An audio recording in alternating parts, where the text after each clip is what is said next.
His money is my money. This is a not uncommon phrase that you will occasionally hear in the mouths of women, namely, my money is my money, and his money is my money.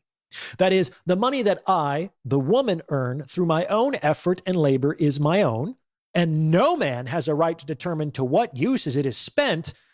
But because I'm in a relationship with a given man, I am justified in assuming that at least part of the money that he earns ought to be deployed in the service of my own care, comfort, and well-being.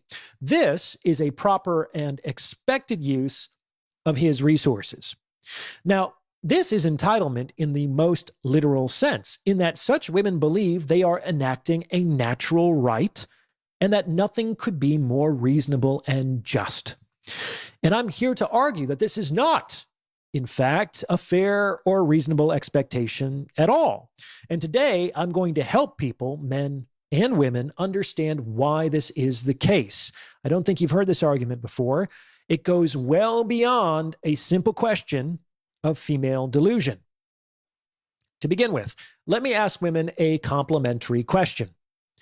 Do you believe that your body belongs to your man? Like, do you believe that your man is entitled to your body to use it whenever he wants, wherever he wants, however he wants? This is, after all, a portion of the traditional marriage vow, the flesh of my flesh part, and was long used as an argument for why marital rape literally wasn't possible, as you couldn't rape yourself. I'm willing to bet that most women today would find such an attitude horrific. Of course, my body doesn't belong to a man. It's my body. I have a right to my body. It belongs to me. So I give it if and when and how and to whom I choose. And any man who thinks differently is a toxic sociopath, et cetera, et cetera, et cetera. In any case, we're not talking about a man's body, Orion. We're talking about his money. A body is far more precious, far more valuable than money. Money is just money. All right, well, let's talk about money, shall we? People often say that time is money, but that isn't really true. It's much truer to say that money is time. Though all the money in the world can't buy another minute of life, it's also true that money can and does buy access to better health care, which is a form of buying time, and that money can and does expedite things, which is another form of buying time, et cetera, et cetera. However, money is time in an even more fundamental way. It is the transfiguration of time spent in labor. That is the meaning of money for the majority of people. It is disembodied labor. And labor is always spent in the application of the body. This is true whether you are a bricklayer or a brain surgeon or a graphic designer. Your labor requires that your body perform certain tasks over a duration of time. So I want you to understand that money is the abstraction of a particular form of physicality, namely the physicality of the laboring body. So what does that mean? It means that believing you are entitled to another person's money is essentially believing that you are entitled to the labor that earned that money. And since labor always involves the application of the body, this is tantamount to believing that you are entitled to use that body according to your desires. Oh, shit. Now, if your right means and requires the labor of another person to realize, then guess what? It's not a fucking right. It is not, and it cannot be, a just and reasonable entitlement. Stay with me now. I'm not sure how you define things, but there is an institution on this planet that is founded on the belief that one person is entitled to another person's labor. And it begins with S and rhymes with blavery. I'll say this as plainly as I can. Anyone who feels entitled to another person's money is a slaver with a couple extra steps. And this is because, as previously discussed, money ties back to the body just as surely and inevitably as sexuality does. Introducing my innovative first novel, Starry Night. Step into the world of painter Vincent van Gogh, genius, sinner, prophet, madman. Relive the final 10 weeks of his life in this breathtaking tale of art, love, loss, and meaning, and challenge what you think you know about life and relationships. Once you see through Vincent's eyes, the world will never look the same again. Starry Night, now available in ebook, audiobook, and paperback formats. The links are in the description. Now, this isn't one of your average double standards. This is a big and scary one.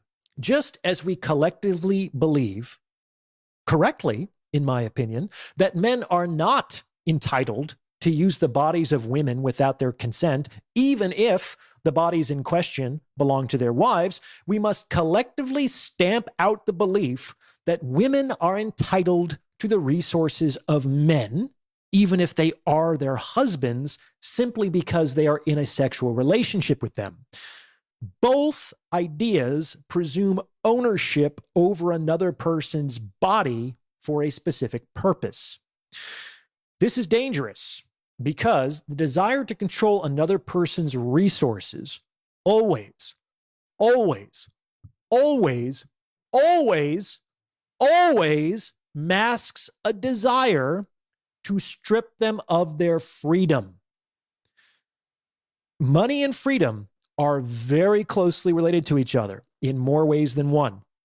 Most of the rights and civil liberties that people enjoy today really came into being during the Enlightenment in the 18th century, which, wow, what a strange coincidence, just happened to coincide with the Industrial Revolution and the global birth of capitalism.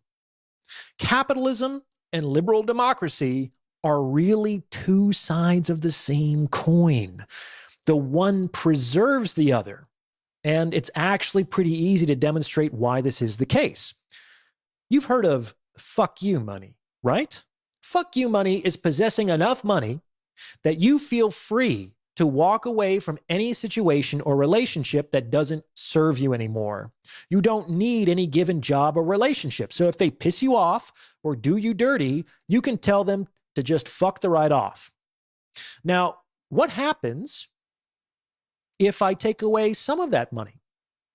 Now, you're still free, like in an existential sense, to walk away, but your freedom, like in a real practical sense, has been compromised. You can still walk away from a bad situation, but you might not be able to pay your bills or put food on the table. So you will likely put up with worse treatment and poorer conditions than someone with greater financial means. You are much easier to control and much less likely to fight back. Now, imagine what would happen if we take away your money entirely. Like, unpopular opinion, but individual freedom is actually predicated on the existence of private property. Any person's practical freedom depends directly on his capacity to enact that freedom in a meaningful way. Remove the means to enact that freedom, and you can control the person as effectively as if he were in chains. This is what I want you to understand. When a woman feels entitled to a man's money, she's laying claim to a lot more than just his money. She's laying claim to his time, to his labor, to his physicality for a specific purpose, and in a real practical sense, to his freedom. This is no small thing. A woman who talks like this, and who talks like this with impunity, is like a modern day Marie Antoinette. She's so out of touch with reality, and she feels so removed from the consequences that her beliefs naturally produce that she is functionally from another fucking planet. This is a dangerous, dangerous belief, and it's one that should be resisted whenever and wherever it emerges. What do you think about this argument? Let me know in the comments below. And please, send this episode to someone who you think might benefit from its message. I know you know someone who needs to hear this, because it's word of mouth referrals like this that really help to make the channel grow. Other value propositions. Anyone looking to join my free weekly newsletter, for which I write original content, no AI, or book a paid one-on-one consultation with yours truly, can find out more on my website. There's also my books, The Value of Others, my best-selling examination of the economic model of relationships, and my psychological novel, Starry Night, where I explore the final weeks of painter Vincent van Gogh's life. There's also my private member community, the Captain's Quarters, where, among other things, I host bi-monthly group consultation calls with a wonderful group of folks. Check them out if you are so inclined. A lot of great value there. The links to everything are in the description below. As always, I appreciate your support, and thank you for listening.